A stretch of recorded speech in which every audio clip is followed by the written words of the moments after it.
Abonnez-vous massivement sur notre chaîne chrétienne Prince Mavouba Pro TV.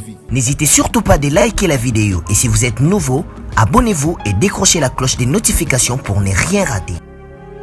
Au commencement était la parole, et la parole, Christ. Radio, parole vie, la radio qui donne la vie à travers la parole. Mbote shalom, chers bien-aimés dans le Seigneur, chers papa et maman, chers frères et sœurs, vous qui aimez votre radio Parole Vie, la radio chrétienne qui a un seul objectif de prêcher la bonne nouvelle du royaume, de prêcher Jésus-Christ de Nazareth, il est ressuscité du troisième jour, le seul qui est passé de la mort à la vie, il vit pour les temps indéfinis. Merci chers téléspectateurs de la Foi TV, une chaîne, une foi et un Christ. Merci bien aimés vous qui nous suivez à travers de nos chaînes YouTube, notamment DLF TV 2, Chiffre 9 TV et RK Pro TV, soyez bénis. Merci vous qui nous faites confiance, vous qui vous réveillez très tôt. Pour que sombate ni koteka, kasi pona ko sambela na biso na Radio Parole Vie, to pona ko yoka mateya. Bien-aimés, nous voyons la radio Parole Vie. Nous voyons la parole, nous voyons aussi la vie. C'est la parole qui est vie. Or, la parole, c'est une personne. La parole, c'est la personne de Jésus-Christ de Nazareth. C'est lui la parole faite chair. C'est lui la parole qui est claire. Il est la parole qui est claire, dont la lumière, c'est lui. Il a dit dans Jean chapitre 9, verset 5, « Pendant que je suis dans le monde, je suis la lumière du monde. » Merci papa, merci maman. Nous en a 4e jour Nabiso. Il y a Miloulou Ouezal Bosso Nabiso. À l'occasion, il y a 3e anniversaire, il y a Radio Parole Vie. 3 ans, jour pour jour. 2020, 2021, 2022. Enfin, 2023. Bien-aimé, pour nous servir, Bino, peuple de Dieu. Koukata Pongi n'a pas 2h, 3h, 4h, 5h du matin. Ce n'était pas facile, bien-aimé. Les deux bandelango tango nyonso. Ni partenaire. Bien-aimé dans le Seigneur. Partenaire Azaté. Nous battons seuls, sans émetteur, sans fréquence. Nanzelaka ba WhatsApp. Nanzelaka ba partenaire Nabiso. Il y a ma chaîne YouTube. RK Pro TV, DLF TV 2. Chiffre 9 TV et de la Foi TV. Merci bien aimé dans le Seigneur. Baïpe Bosunga Abisso Radio Parole Vie pour accomplir Yaya mission. Parce que lorsque Dieu donne la vision, il donne aussi la provision. Voilà pourquoi cette émission est en train de subsister toujours dans la présence de Dieu. Pourquoi? Parce que nous nous appuyons sur Dieu, nous nous appuyons sur l'Éternel. Bien aimé, celui qui est capable de prier est capable de tout. Le 4e jour Nabisso, il y a le Sambo. Le taux en attitude, kaka prière te mais aussi na jeûne. Parce que ça n'a jamais monsieur Amélie Momsou Abimaka na ba jeûne et prière. Bien-aimé, to qui l'habile to sambel. 3e anniversaire Radio Parole Vie, nous voyons le chiffre 3. Chiffre 3 à chiffre. Il y a résurrection aux chiffre. Il y a victoire. Comment Christ a vaincu la mort. Liwe kanga Abraham et kanga Isaac et kanga Jacob. Et quand Joseph, et quand Moïse, mais ça ne l'ombe moko liwe koka kokanga été. Akufa pa c'est quoi c'est mami kolomi sato. Alonga liwa. Kombone Yesu Masia Nazareth. Nzamba solo pe abomoy. Abikaka na passé azobika na présent pas kobika na futur. A se conjuguera na passé na présent pe na futur. Le Dieu de merveille. Nzamba ba merveille nyonso. Otozobika katikata bomo na biso. Prions le Seigneur. Éternel Dieu Tout-Puissant, il est écrit, approchez-vous de Dieu, il s'approchera de vous. Raison pour laquelle ce matin nous nous approchons de toi afin que tu puisses t'approcher de nous. Nous avons besoin de toi. David dit, comme une biche soupire après des courants d'eau, Seigneur, ainsi mon âme soupire après toi. Nous te disons merci Jésus. Nous sanctifions ces moments et nous ramenons captive toute pensée diabolique, toute puissance maléfique. Seigneur, et nous te recommandons ces moments très saintement. Règne au milieu de nous, dans le nom de Jésus-Christ de Nazareth que nous avons ainsi prié et déclaré. Amen. Amen. Acclamons le Seigneur. Acclamons le Dieu vivant et véritable, le Shiloh, le possesseur de toutes les choses. Bien-aimés dans le Seigneur, vous qui priez avec nous, le temps que nous partageons, bien-aimés dans le Seigneur, Isaac, préparez-vous des provisions. Bobongisa ba provision. Nenge nzamba yebisa ke pa na Josué. Abi donne ses commandements au peuple. Dis à ce peuple de préparer des provisions, car dans 3 jours, vous passerez ce Jourdain pour conquérir. Amen. Bien-aimé, toi passer Jourdain, toi qui est conquérir, nous devons avoir des provisions. Même le samboto, ça là, c'est une provision que nous faisons, bien-aimé. C'est une provision. Nous devons avoir des provisions. Provision, et ça va subsistance que permettre biso. Toku fanzala te lobby. Nenge Joseph a bisé que pas na pharaon. 7 ans ezali boson na biso ezali 7 ans abondance. Et ko senga otonga ba magasin minene. Bobomba biloko na 7 ans o abondance parce que nzale ko kota na mukili et sengi bocha ba provision parce que ezana nzale koya. Ezana nzale koya. Voilà pourquoi la Bible dit à Mose Zoloba Nzamba kotinda nzala akotinda nzala ya bilei te kasotinda nzala liloba. Il y aura une famine qui va frapper le monde dans les jours à venir. Les hommes de Dieu, il y aura une famine. Nzala kozanga lipate kozanga libala te. Il y aura une carence de la parole. Amen. Les gens auront la démangeaison d'écouter maloba eko sepelisa mitema na bango et non la parole pure ou la parole authentique. Tozana eleko yango batu bakomi na posa matea ozo pesa bango sengo na mutema. Kasi batu bakoka sute matea ozo uta na pensée en Nzambe. Bien aimé, nous devons préparer des provisions. Nous sommes ici dans le livre d'Exode. Exode chapitre 4. La Bible dit ceci. Nous commençons par le premier verset. Nous descendons un tout petit peu. Moïse répondit et dit, voici, ils ne m'écouteront point. Ils ne m'écouteront point ma voix. Ils n'écouteront point ma voix. Mais ils diront, l'Éternel n'était pas apparu. L'Éternel lui dit, qu'y a-t-il dans ta main? Il répondit, une verge. L'Éternel dit, jette-la par terre. Il la jeta par terre et elle devint un serpent. Moïse fouillait devant lui. Alléluia. Amen. Les hommes de Dieu, oui. Livre Exode, c'est un livre qui nous enseigne la délivrance. Yes. Qui nous enseigne la sortie du peuple de Dieu de cette captivité égyptienne.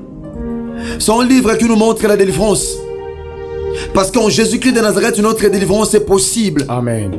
Notre délivrance en Christ est possible. Malgré la possession démoniaque, malgré ça et là, malgré les différents problèmes, mais en Jésus-Christ de Nazareth, notre délivrance est possible. Amen. Nzamba kutani na Moïse. Apesi Moïse directive. Abisi Moïse, j'ai vu la souffrance de mon peuple. Dans chapitre 3, Exode. Na moni pasi ya libota nanga et j'ai entendu les cris qui lui font pousser ses oppresseurs. Maintenant je suis descendu pour délivrer mon peuple entre les mains de ses oppresseurs. Nzamba oti côté na situation na ma soeur. Nzamba oti côté na situation na mon frère. Abi ngambo na kiti. Il y a des hommes de Dieu. Et ça ba circonstance musu nzamba yemo akitak. Amen.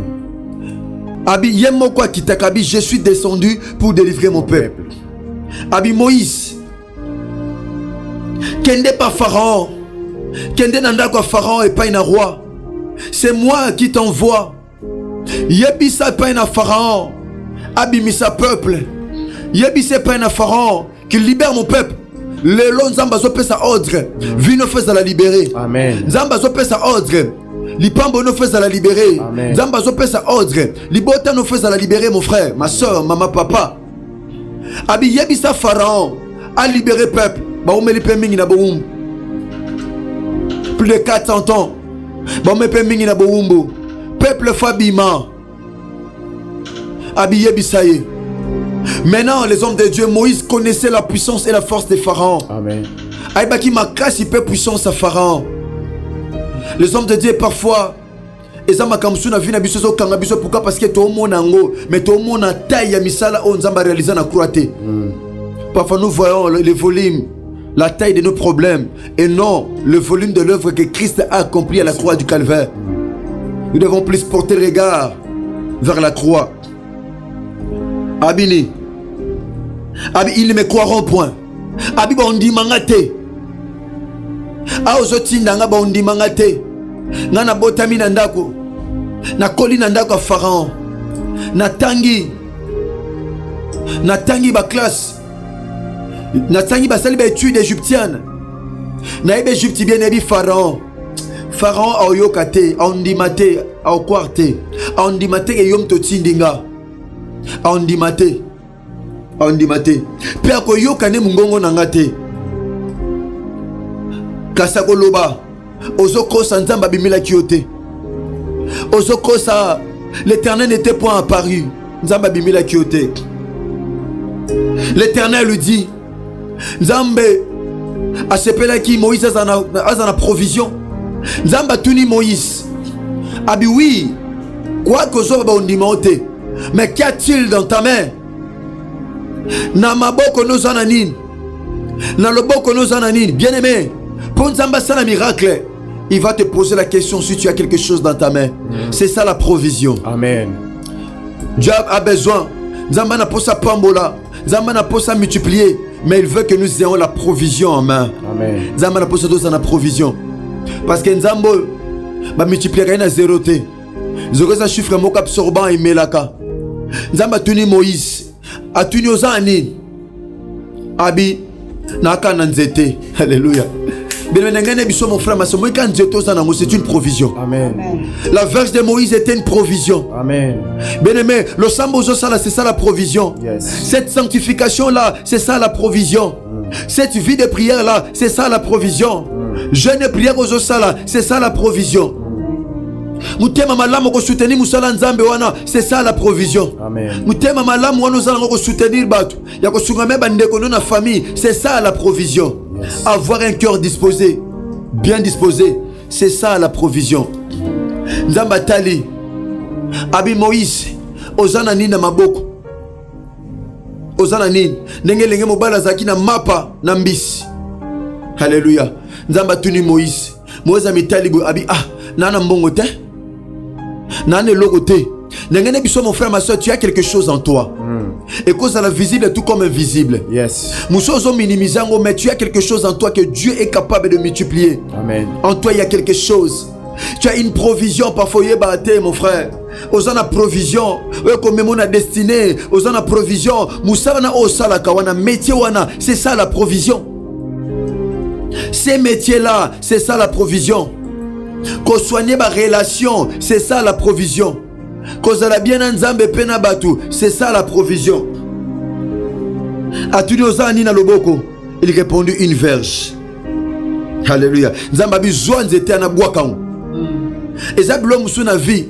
Pendant que tu bois quand tes miracles ça les maté. Yes. Nous devons jeter certaines histoires. Alléluia.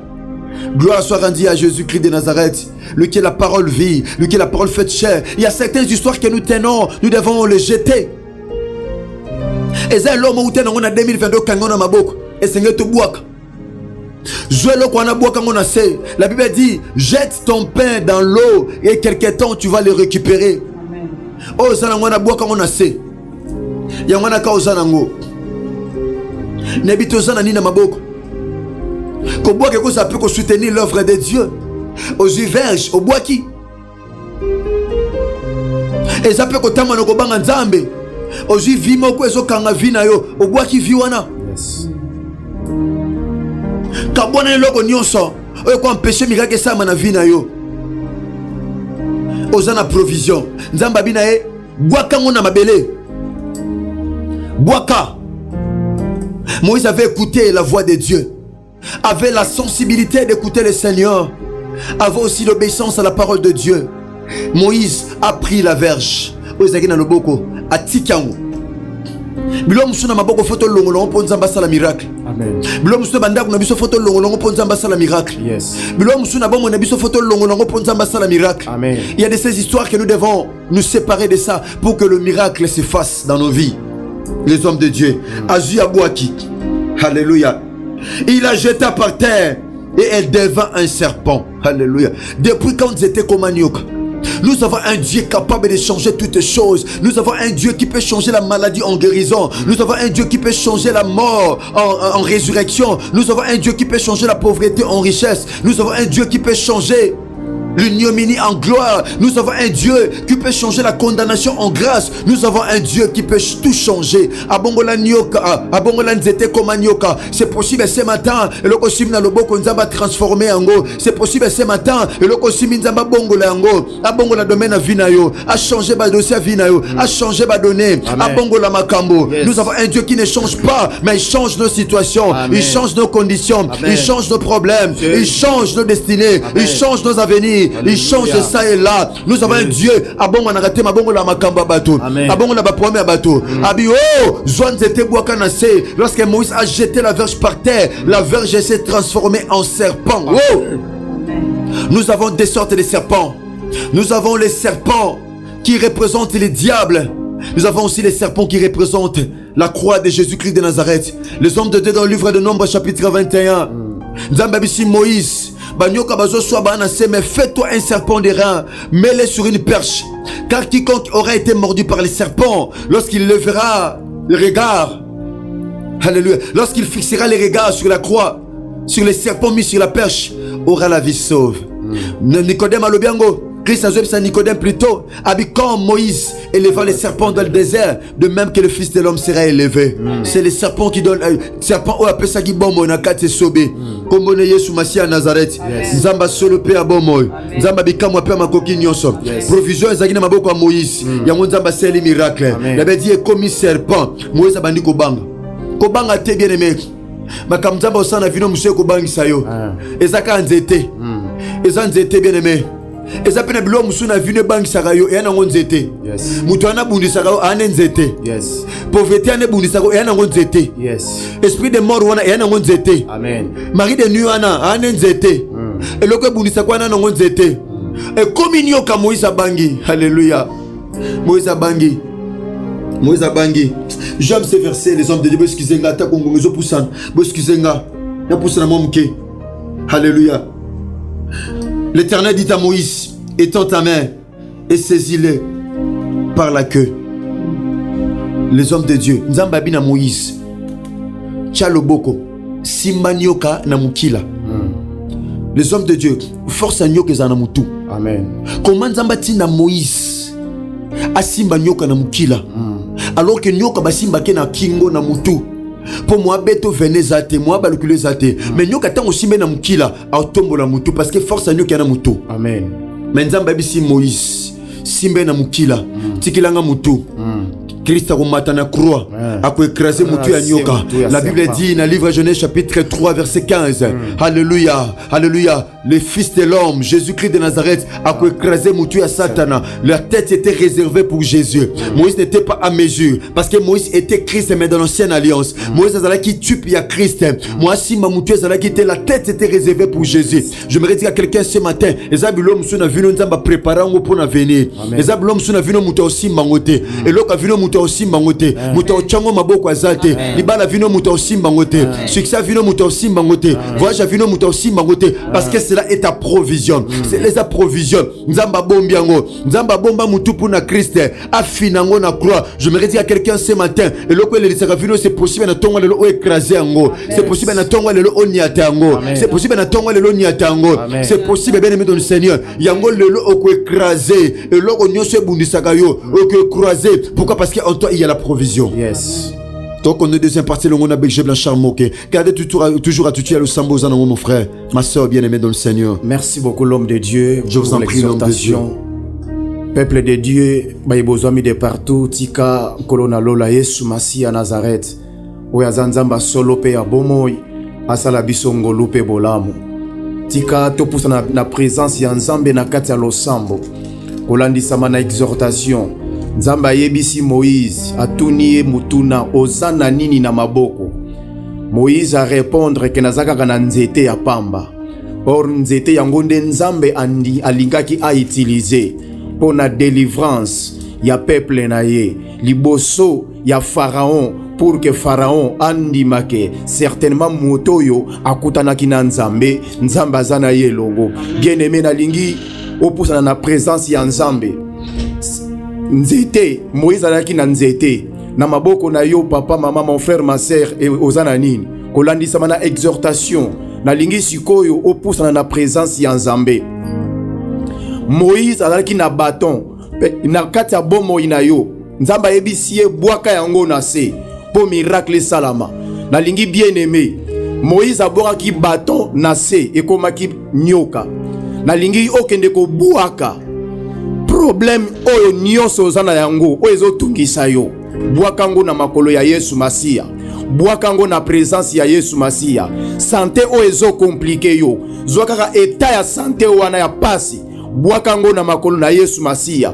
Kozanga musala, zwa problème wana, zwa dossier wana, bwaka yango na makolo na Yesu Masia Nazareth. Kozanga libala, bwaka yango na makolo na Yesu Masia Nazareth. Kozanga mabota, bwaka yango na makolo na Yesu Masia Nazareth.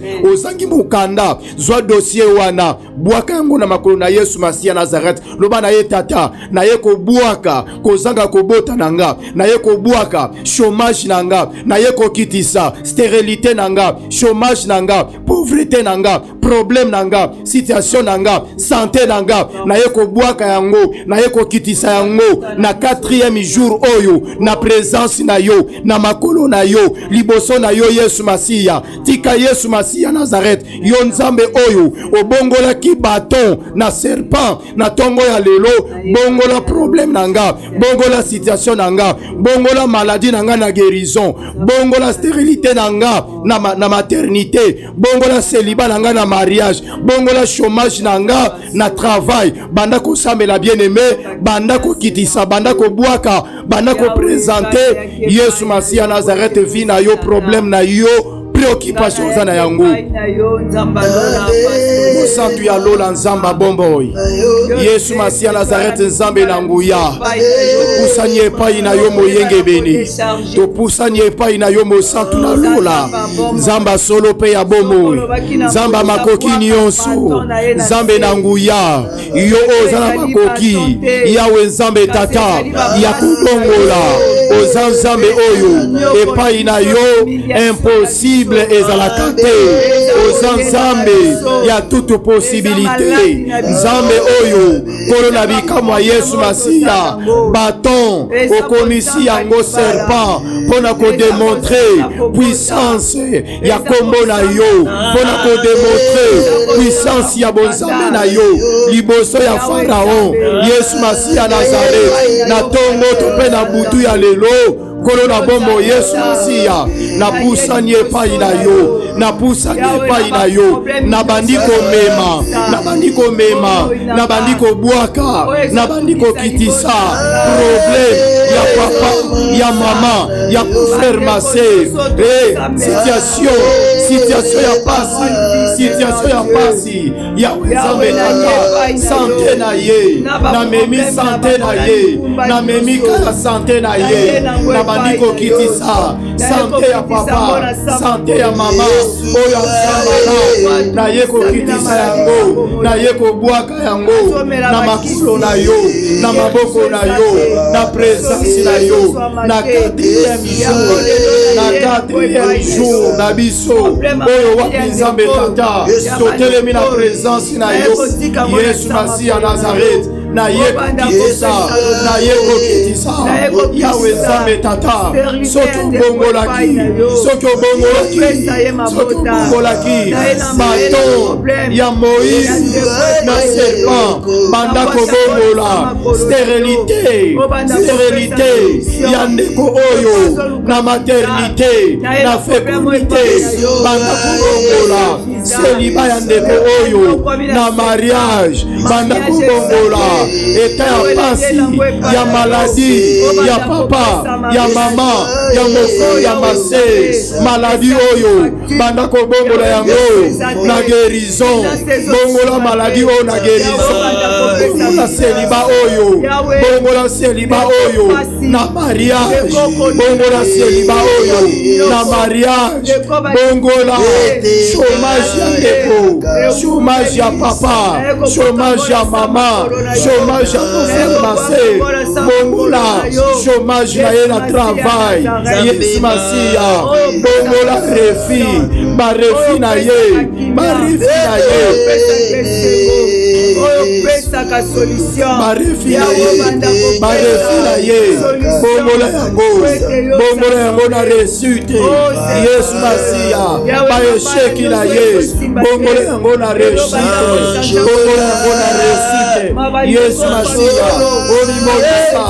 Olimonisa, Yesu Masiya, na memi mokumba, na memi mikumba, na memi mikumba, na memi mikumba, ya bandeko nyonso, obakusani, na présence na yo, na tombo ya lelo, na butu ya lelo, na problème na bango, na memi situation na bango, epai na yo Yesu Masiya, epai na yo Yesu Masiya, Zamba bomo, Zambe na buya, Zambe ya makoki nyonso, banda kobongola, situation, banda kobongola, maladie na guérison, banda kobongola, charité, na maternité, na fécondité, banda kobongola, Yahweh Zambe tata, échec na réussite, banda kobongola, maladie na guérison, banda kobongola, na tongo ya lelo, na bondeli yo mosantalo na Yesu Masiya, otele bape omimonisa,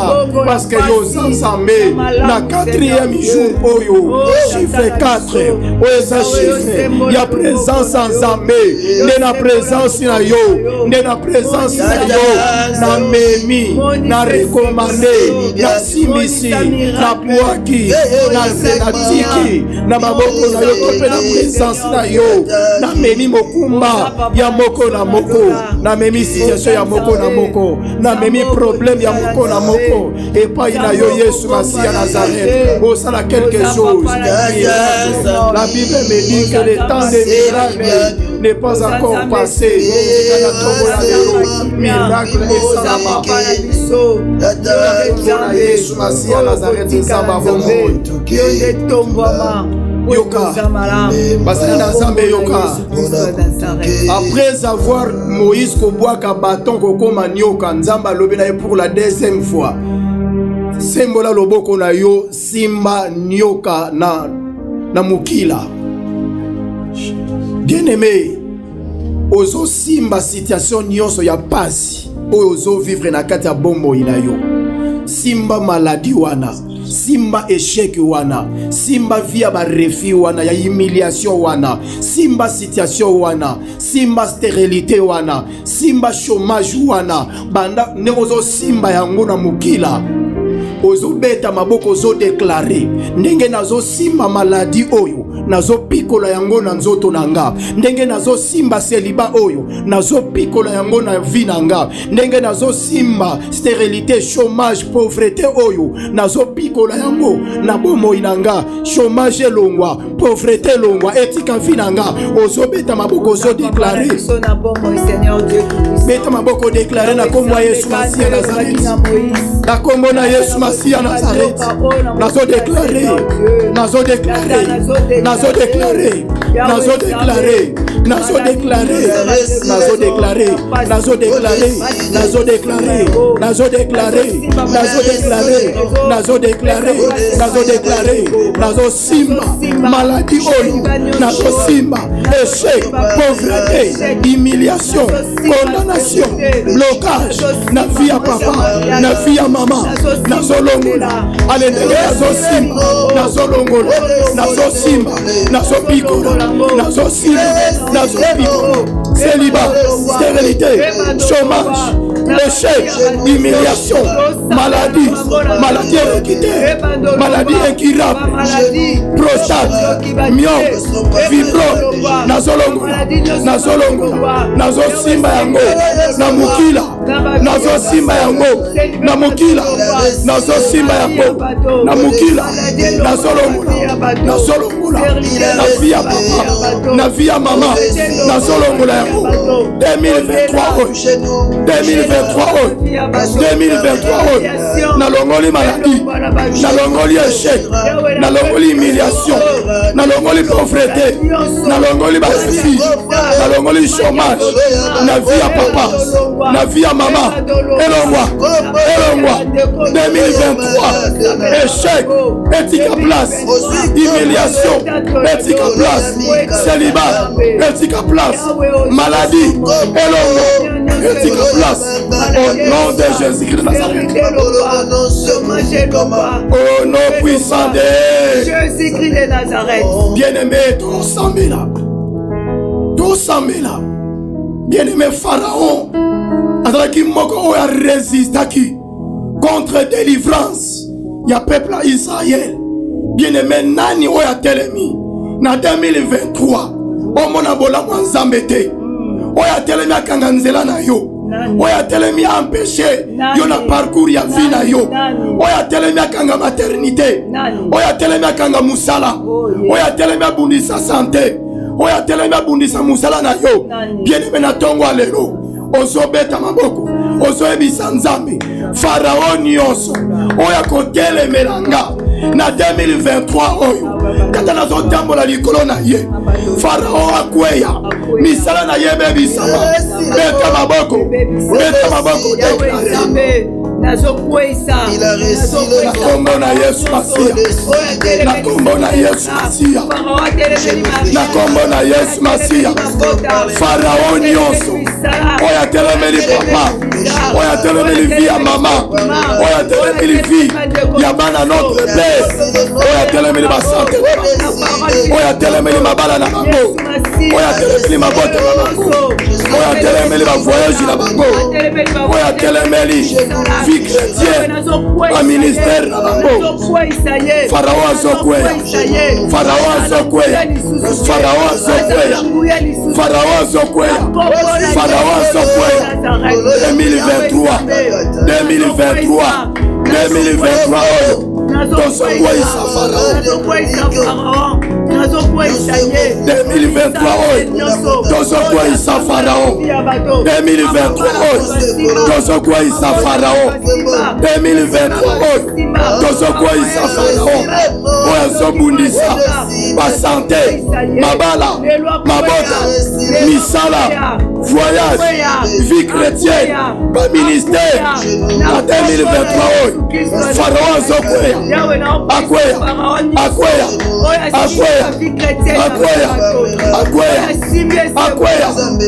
au nom puissant de Jésus-Christ de Nazareth.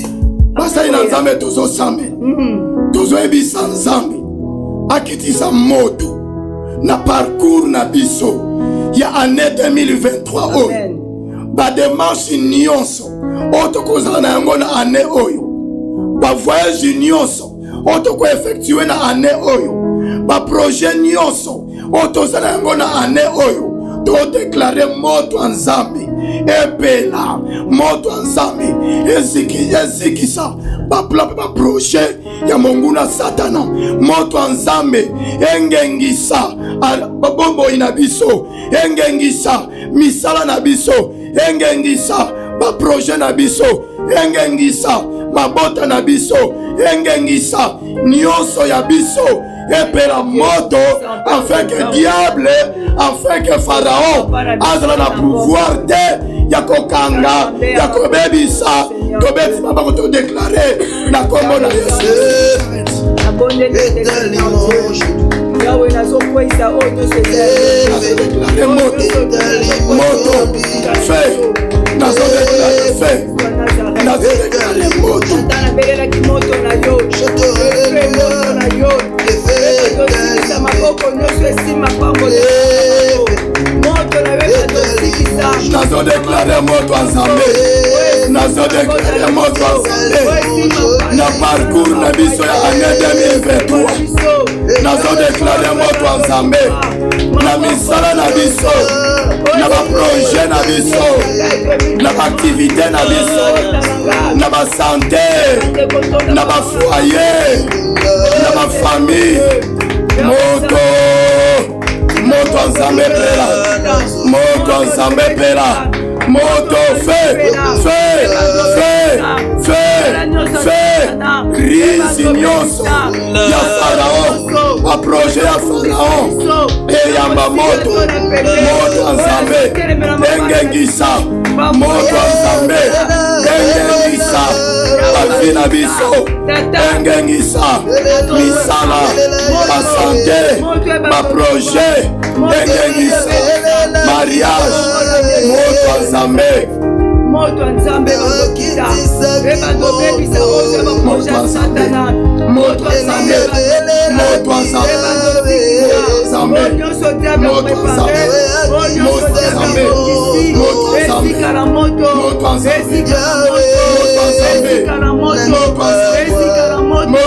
esika la moto au nom de Jésus de Nazareth, au nom de Jésus-Christ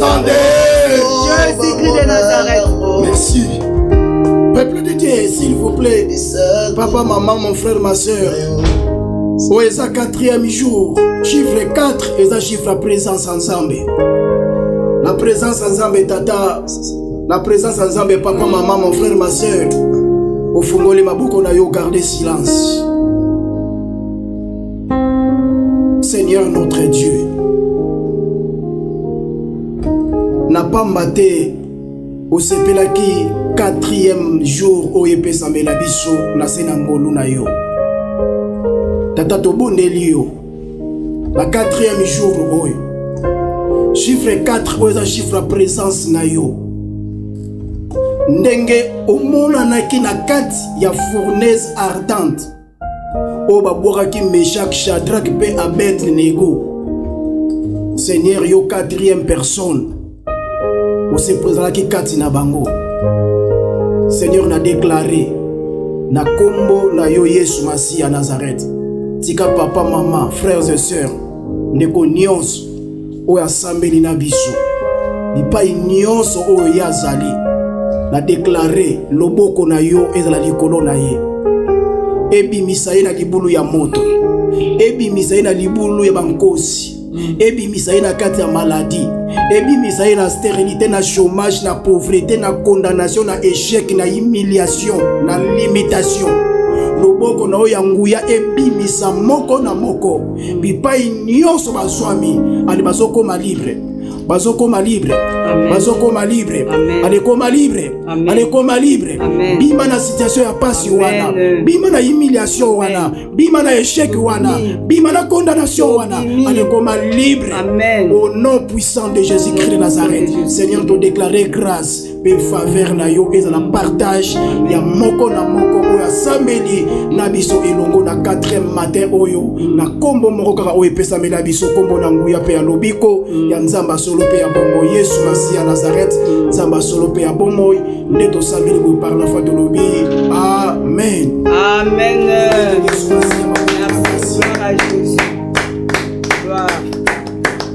Merci papa, maman, frères et sœurs, merci na bandeko nyonso o bosambeli na biso elongo na 4e jour, na 4e matin de prière oyo tika Yesu Masi à Nazareth nzamba solo pe ya bomoi asala bino ngolu pe bolamu bipai nyonso o bozwaki libaku ya kozala na biso elongo na kati ya losambo oyo. Merci beaucoup tokomi na suka programme na biso eza lelo losambo oyo tozosambela na altitude ya Gênes, na altitude ya Gênes.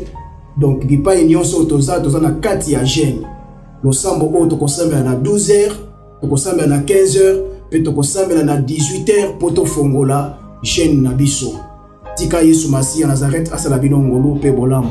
Partager message oyo to pe losambo oyo na ba contact na yo nyonso. Partager ba lien sunga bandeko nyonso bakota basambela na biso elongo ba nzambe asala bango ngolu na ba situation na ba difficulté o bazana yango ba bénéficier grâce oyo yo nanga tozo bénéficier na nzela ya losambo na radio Parole Vie bango pe ba vivre bolamu nzambe e kodala lipamboli pona yo ndeko oyo oko partager pe oyo kosala ke bandeko mosusu bazwa pe lisungi na nzela ya losambo oyo. Merci beaucoup tokomi na suka tozo pesa merci mingi na équipe technique o bakoki kosunga biso pour que to bondela malamu elongo na bino baibozami de partout à travers le monde. Bongo sima ya ba caméra tozalaki na papa na biso Raïs Kangi, papa Bogos Anderson, notre bien-aimé na biso Nathan Kimfuta, balaki sima ya ba caméra. Et tozalaki na papa na DG na biso Chris Kundenga, Enoch ozali DG na biso ya Radio Parole Vie na Régie kuna elongo na ingénieur Gersar Pemba. Yesu Masia Nazareth apambola bino asala bino ngolu pe bolamu. Un grand merci na notre bien-aimé na biso héritier Vuvu. Yesu Masia Nazareth asala yo ngolu pe bolamu apambola yo pona musala ya loyembo oyo amema openda musika. Merci beaucoup parce que ba loyembo oyo zo consoler peza ko édifier vraiment libota na Nzambe kolo a pambola bino mingi. Merci beaucoup na mama Karine Tsau. Nzambe asala biso ngolu pe bolamu. Bongo programme na biso lobby samedi et kozala off tozala na programme moko o tozala na niveau ya église na biso ya CFC na programme so ya fanda na se. Bongo lundi nde tokozonga awa po na sheet clôture ya service na biso ya 5 matin o tozalaki nango ya losambo à l'occasion ya 3e année ya Radio Parole Vie. Merci mingi papa mama tika bolamu na Nzambe ezala likolo na bomo na bino. Ba numéro de contact na biso eza affiché wana na ba écran na bino to pe na ba écran na biso bisika tozwami soki ba sujet ezali okiko komela biso to kotinela biso na ba numéro o eza affiché wana. Merci beaucoup soki Yesu Masia Nazareth amizongeli te neto kutani lundi na 3h 4h du matin na heure oyo to mesana ko kutana na losambo. Tika Yesu Masia Nazareth asala bino ngolo pe bolamu. Merci beaucoup. Bye. Au commencement était la parole, et la parole, Christ. Radio Parole Vie, la radio qui donne à travers la parole. Abonnez-vous massivement sur notre chaîne chrétienne Prince Mavouba Pro TV. N'hésitez surtout pas de liker la vidéo et si vous êtes nouveau, abonnez-vous et décrochez la cloche des notifications pour ne rien rater.